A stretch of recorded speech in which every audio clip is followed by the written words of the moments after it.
Ontario's got a new Liberal leader, Bonnie Crombie. Who is she? What is she about? Well, you're about to find out on Tea with Li. Check it out. Here I am, behind the scenes, with our very own Bonnie Crombie.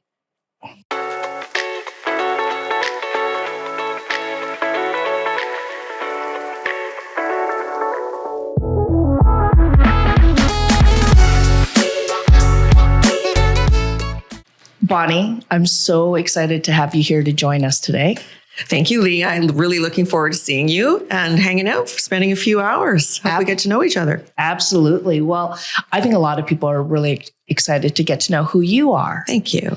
And this is an opportunity where, for many people, like, who is Bonnie Crombie? She was the mayor of Mississauga. You were a federal member, and now you are the leader of the Ontario Liberal Party. Yeah, thank you. Well, I'm a mom too, and fairly recently divorced, and it's complicated. Grew up with grandparents and a single mom until she remarried. So yeah, lots to talk about. Excellent. Well, let's jump into it because that's what people want to know. And I really appreciate, if we just take a moment, your days are so full. And you have done so much and you're just going from one thing to another and you're present for people. Thank you. And I've been at events where you come into the room and people light up, but you also create time to connect with people. So that is, what people see or don't see. That's what I have observed and people really appreciate it. And you have stayed, like when I was at the event with over 150, 200 women, you just really inspired them. Thank you. That's very, very kind. I do like to be connected with people. I love people, love meeting them, and I love learning about them. And they inspire me, frankly. They give me energy. And I'm a great networker as well. So what I will say is people say that when they text me or call me or WhatsApp me, I always respond, always within minutes, usually. There's a double-edged sword to that because that just means I'm always on my phones too. So I like that you say I am present. That's really lovely. And when I retired from council, one of my counselors wrote me a poem and it had to do with that very topic, that I'm always present when I'm with people. And I really appreciate that. And I appreciated hearing that from her. So it's very interesting that you picked up on that as well, because I really do care. And I want to get to know people and I love people.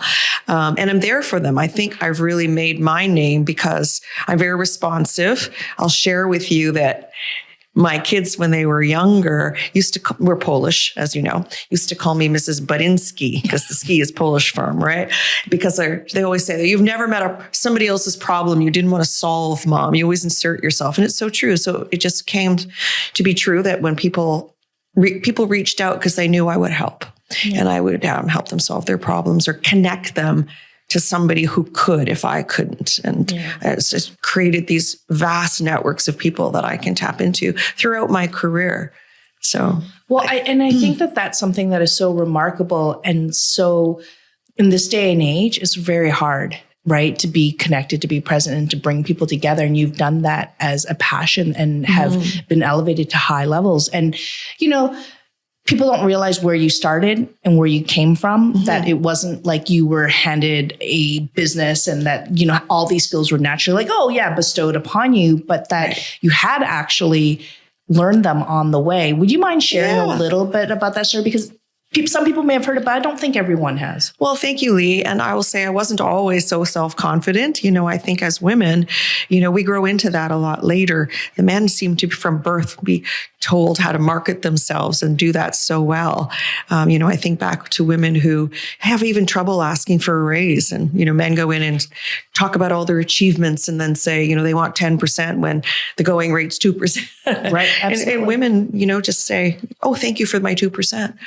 I will say that I think I live to fulfill the legacy of my grandparents.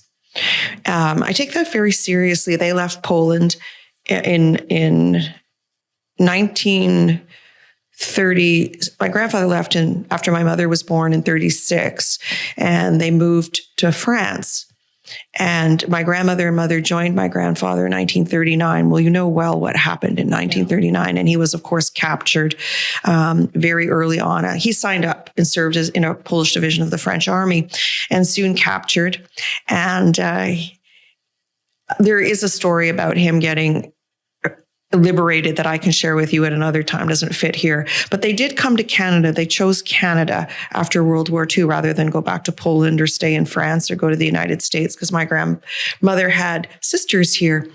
And so my mother was raised by them and in a large home with an extended family, but they saved their money because my grandfather worked on loading docks and in coal mines and gold mines. And then I will share that for 40 years, he was the janitor at the Globe and Mail. Wow. Yeah. Yeah. And when I became a member of Parliament, I was invited to do an interview at CTV, which is owned by, Globe and Mail, same Bell Media parent company. I walked in and I saw that white marble he always talked about cleaning and those brass railings he talked about polishing. And it just hit me like a brick wall that, oh my gosh, in one generation, we've gone from Polish immigrant from farms to member of parliament in the Canadian, House of Commons. Yeah. And I started to tear up. And there he was. He lived here where I was standing for 40 years and toiled, and did very hard work. And my mom married young, as women back then did, had me, and then things didn't work out. My biological father had some substance abuse issues. He was an alcoholic. And she didn't want to live with that. And the home was unstable and he wasn't working regularly. And she left and we moved in with my grandparents, who had a large rooming house, large home on Grenadier Avenue in the High Park area. And while it was a big home, the only way they could afford it was by renting rooms. Yeah. Renting rooms. And so my mom and I shared a bed and shared a room, and they rented out all the rooms. And that's how we lived until I was about 10 years old. And after her divorce became final, which was 9 or 10 years later, she ended up marrying the neighbor's best friend. And I never knew why he was always hanging around, but there you have it. And we moved to Etobicoke, to Markland Woods. But life was very simple on Grenadier Road. Very simple living with my grandparents, because church was big. Church was very important. Polish culture was very important. We didn't have extravagances. My grandmother was a seamstress. She sewed piecemeal. So there weren't vacations. There weren't dinners out. There weren't holidays. We didn't have a car. We took the streetcar everywhere. And I thought that's how everyone got around. And when my mom later remarried and we went for a week to Wasaga Beach in a cottage, oh my God, I thought I'd gone on the most exotic vacation imaginable, not only to find out, years later that many people own cottages like that and went there every summer. I had no idea. I thought it was the most glorious thing to go to Wasaga Beach.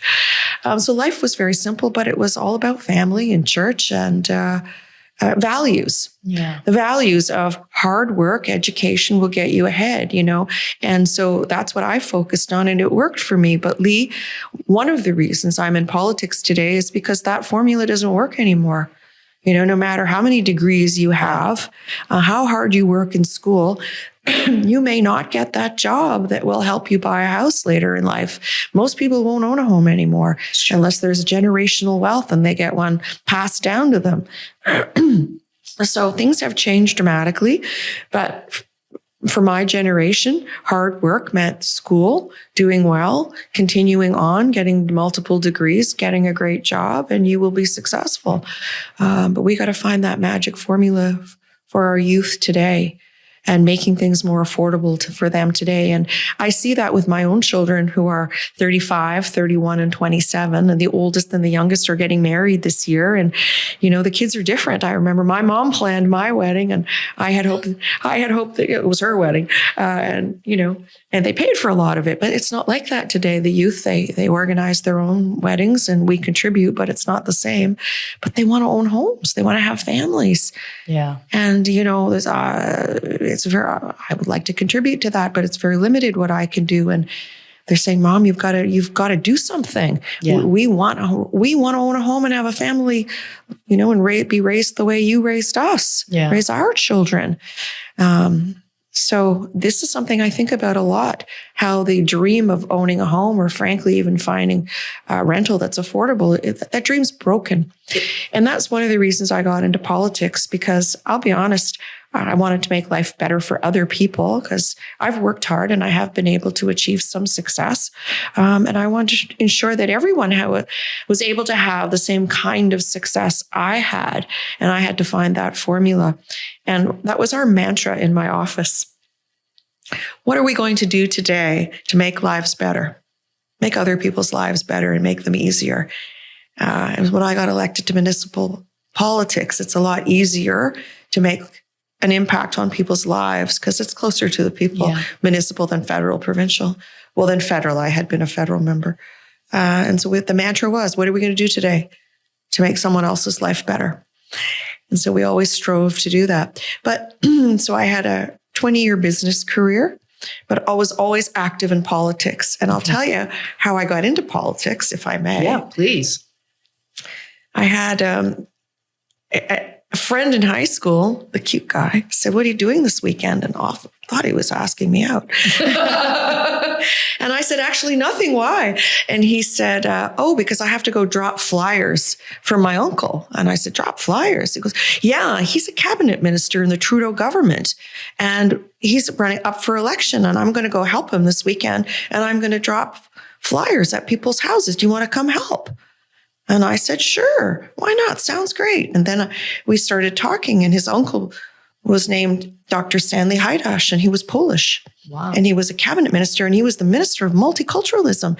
And I thought, oh my goodness, a Polish immigrant like me, like my parents, like my grandparents, could be a minister in the government. Yeah. Under the values of Pierre Trudeau. Yeah. You know? Who believed in social justice and equality and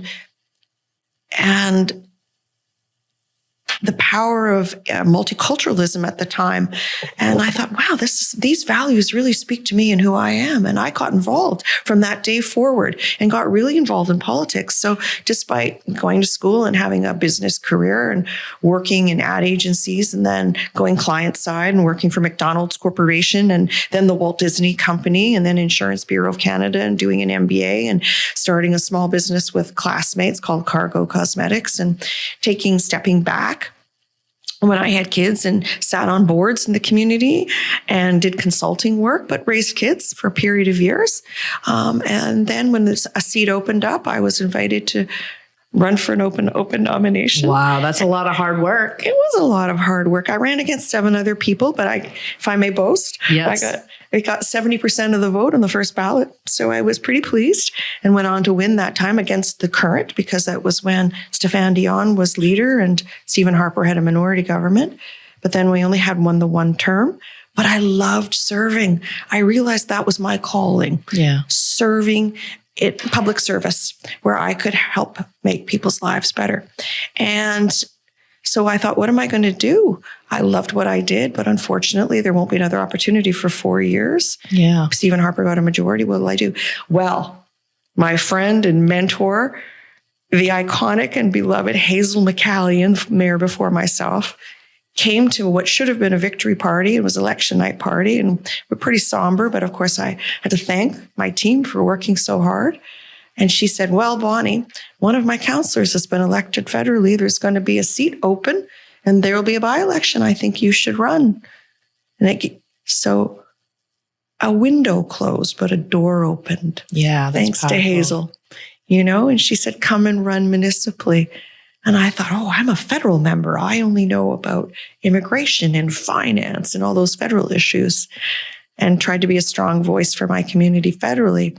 But I thought about it and I thought, I have the opportunity to continue to serve my community. Why wouldn't I take it? Yeah. And I'll have choice. Maybe I'll fall in love with municipal politics, as I found I did. Or I can always, in 4 years, make the change. She was right. I sure fell in love with municipal politics and getting things done faster and building communities, because that's what we did, built neighborhoods. Yeah. And I loved that. And I loved that we could help people and improve their lives. But then Hazel retired and the opportunity came to run for mayor. Yeah. Big. Yeah, big opportunity. And it took a little while. I think, well, what do I do now? Do I go stay in council? Do I go federal? Do I run for mayor? What do I do?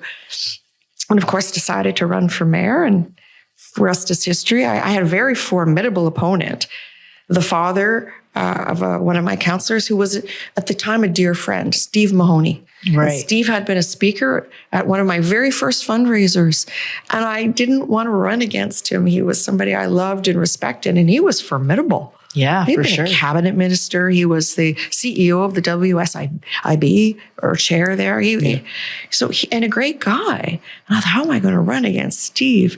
But I think, people were used to having a woman leader, and they wanted a generational change after Hazel. And that suddenly became me. And so I put my heart into it and was very blessed to have one, even notwithstanding Steve was a tough guy to beat. And then had 3 terms as mayor.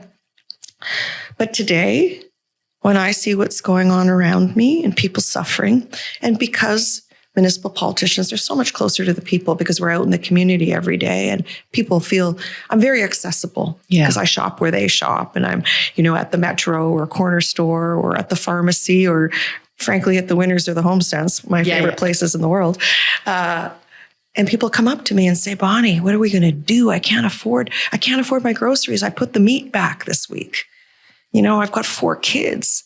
Look at the price of groceries. I can't pay for groceries and my gas this week. I have to choose. And it's harder and harder paying for rent or somebody else's mortgage payments. Or, Bonnie, what has this government done to families with autistic kids? What are we going to do? Yeah. Or, Bonnie, what are you going to do for people on ODSP? And I thought, the direction this province is going, everything they had promised to do, they've backed away from. We're spiraling in debt. They're moving us towards privatization of education, of healthcare. People can't afford life. And I thought, somebody has to do something.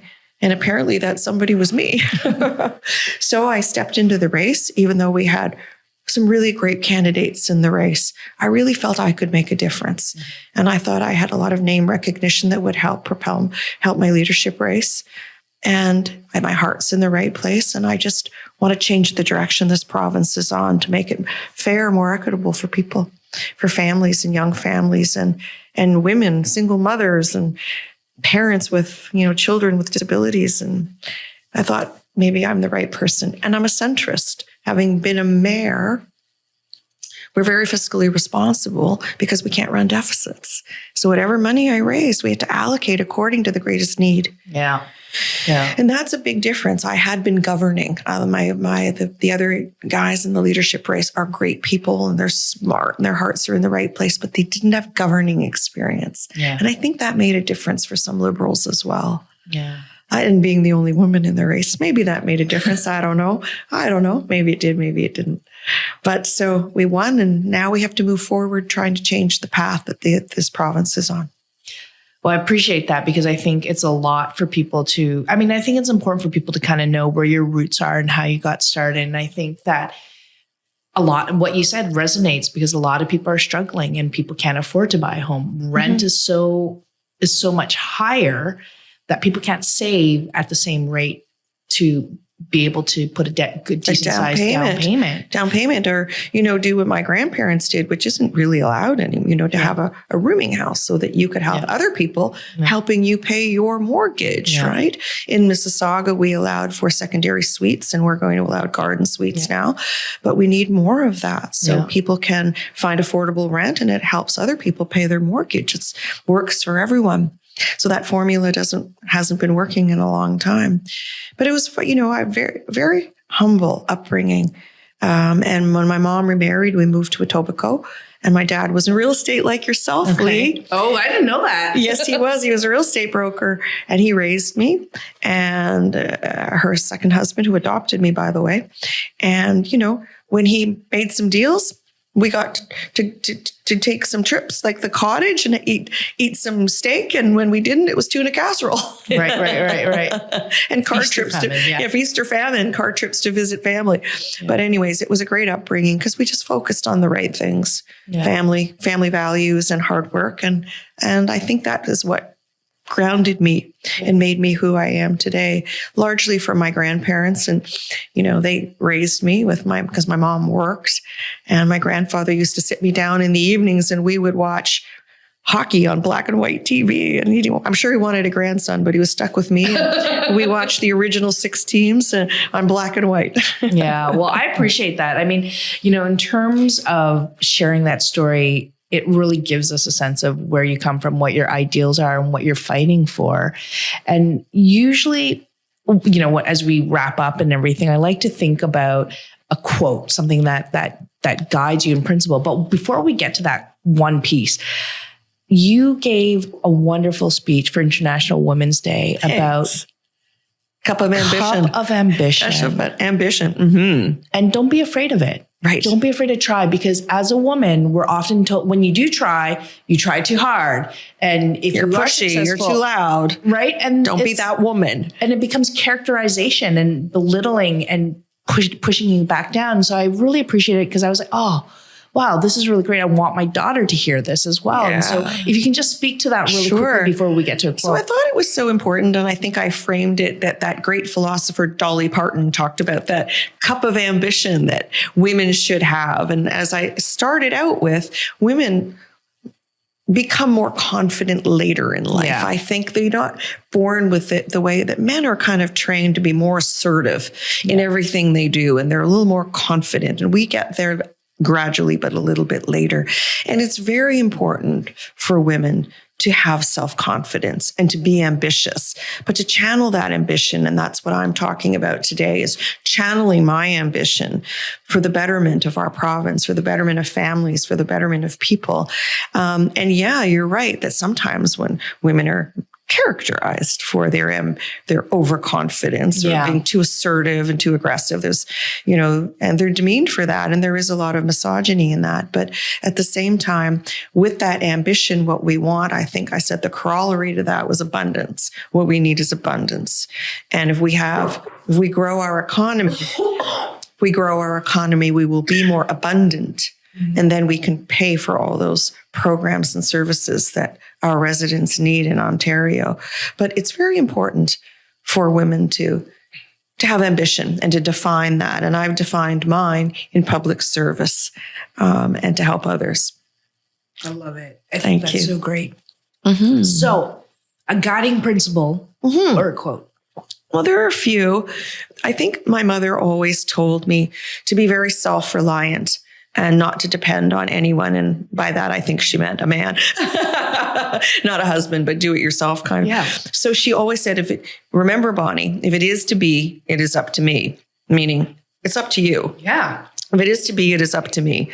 And that always guided me. Like, I don't want to rely on someone else for my success, for defining who I am.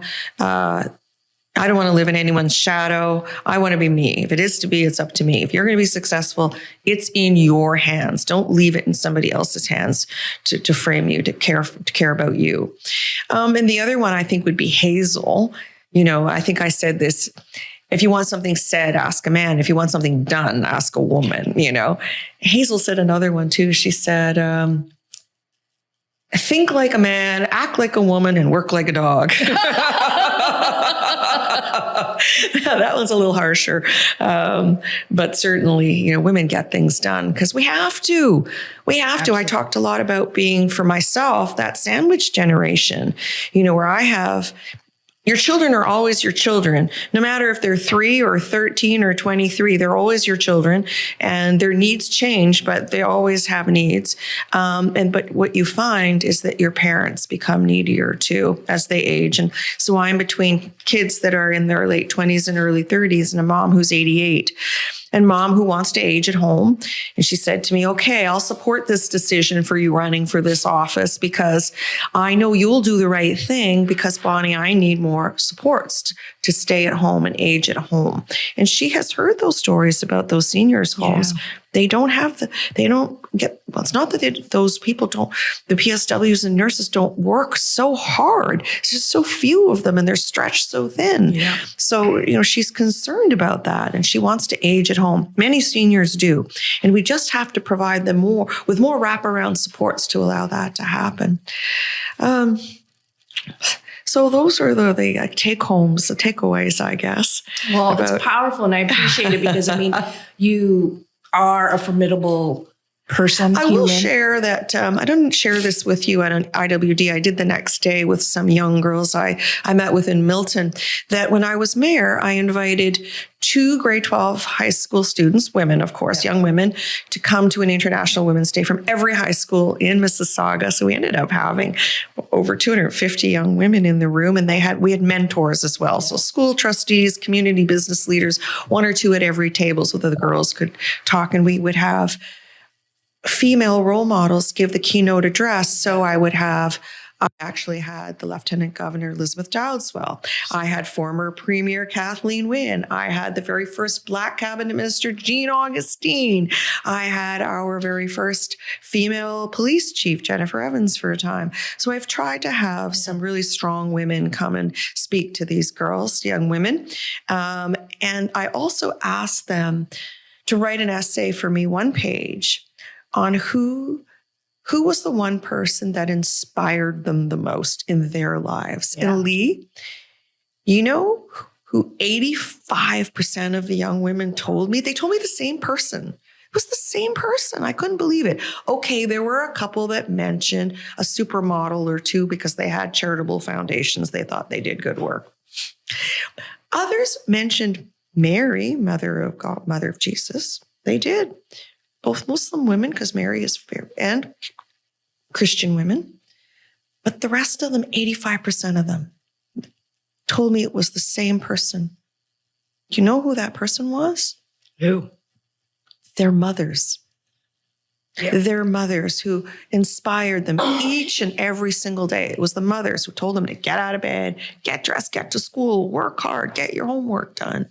Was there for them when they were sick. Were there for them when they were needy. Yep. Right? Held their families together in times of crisis. If they were single moms, the dad had walked out, they were keeping the family together. Even if the mom was sick, it was still her role to keep the family together. Yeah. You know, and I think about that role that women have paid. And that's why we pay tribute to the healthcare workers, to the educators, to the trailblazers, to the leaders, the activists in our communities, because it's always women that step up. We fill the gaps. We fill the voids. In school, if there aren't enough teachers or special ed providers, special ed assistants, parents come in. We provide seniors care, we provide child care, we provide health care. It's the women who step up. And that's why it's so important to really pay tribute to the women on that one special day, at International Women's Day, for the very special role that they play. Because when there's a need, a woman will always step up. True words. It's not surprising, but I can totally see that. And thank you so much for sharing it. Moms, the wonderful women who have led. And Mississauga chose 2 very strong women. They did. I wonder if they'll choose a 3rd one. As you know, we're in a mayoral race. We have some great candidates. Yeah. 4 of my councillors are running. Yeah. So 2 of them are women. Yeah. 2 of them women, 2 of them not. So that'll be very interesting. And a couple outside folks as well. But I like to think that one of the councillors will win and should win. So we'll see what happens. We'll see what happens. We'll see what happens. They know the issues and they will carry on, hopefully, in the same direction, same path that we worked on together as a team. So, well, thank you so much for today. It's been such a great joy just to hear about your story and to share what you've learned and also how other people have helped you. Thank you. Thank you. I've got a big year. I've got 2 of my 3 kids getting married. It's going to be incredible, and I absolutely love their partners. I couldn't have chosen partners better if I had chosen them myself. So I'm really proud of them. I love their partners. They're great kids. They just climbed Mount Kilimanjaro, 2 of my kids and their fiancés. Whoa. They did together? They did it. They did it as part of a charity, the Youth Challenge, and they did it for women's equity and to help support youth and young women across the world. There's a theme here that's happening, right? That I'm hearing through our conversation, which is really powerful. Youth and gender equity, youth and supporting women. For the International Youth Challenge. So they raised the money themselves and they're out climbed together 5 days up, 2 days down, and they're finally back on the ground, and I'm grateful. So I posted the pictures up on my Facebook if you want to take a look. So Absolutely. I'm really, really proud of them and the people that they have come. And I hope that I have instilled in them the same values that my parents and grandparents instilled in me, which was, you've been given, noblesse oblige. You've been given a lot through your education, through the nurturing that we've given you as a family. And you have an obligation to give back to other people to make their lives better. So, they had a great upbringing. I tried to give them what I could, but tried to give them that grounding of values of what's important in life, and work hard, school, church, etc., and give back because other people are needy, and you have an obligation to help them too. Well, thank you. Mm-hmm. Thank you. What matters to you matters to me. And on Tea with Li, we get in focus with a lot of movers and shakers who are here to share their knowledge with us. So like, share, subscribe, and make sure you don't miss out on the next great interview.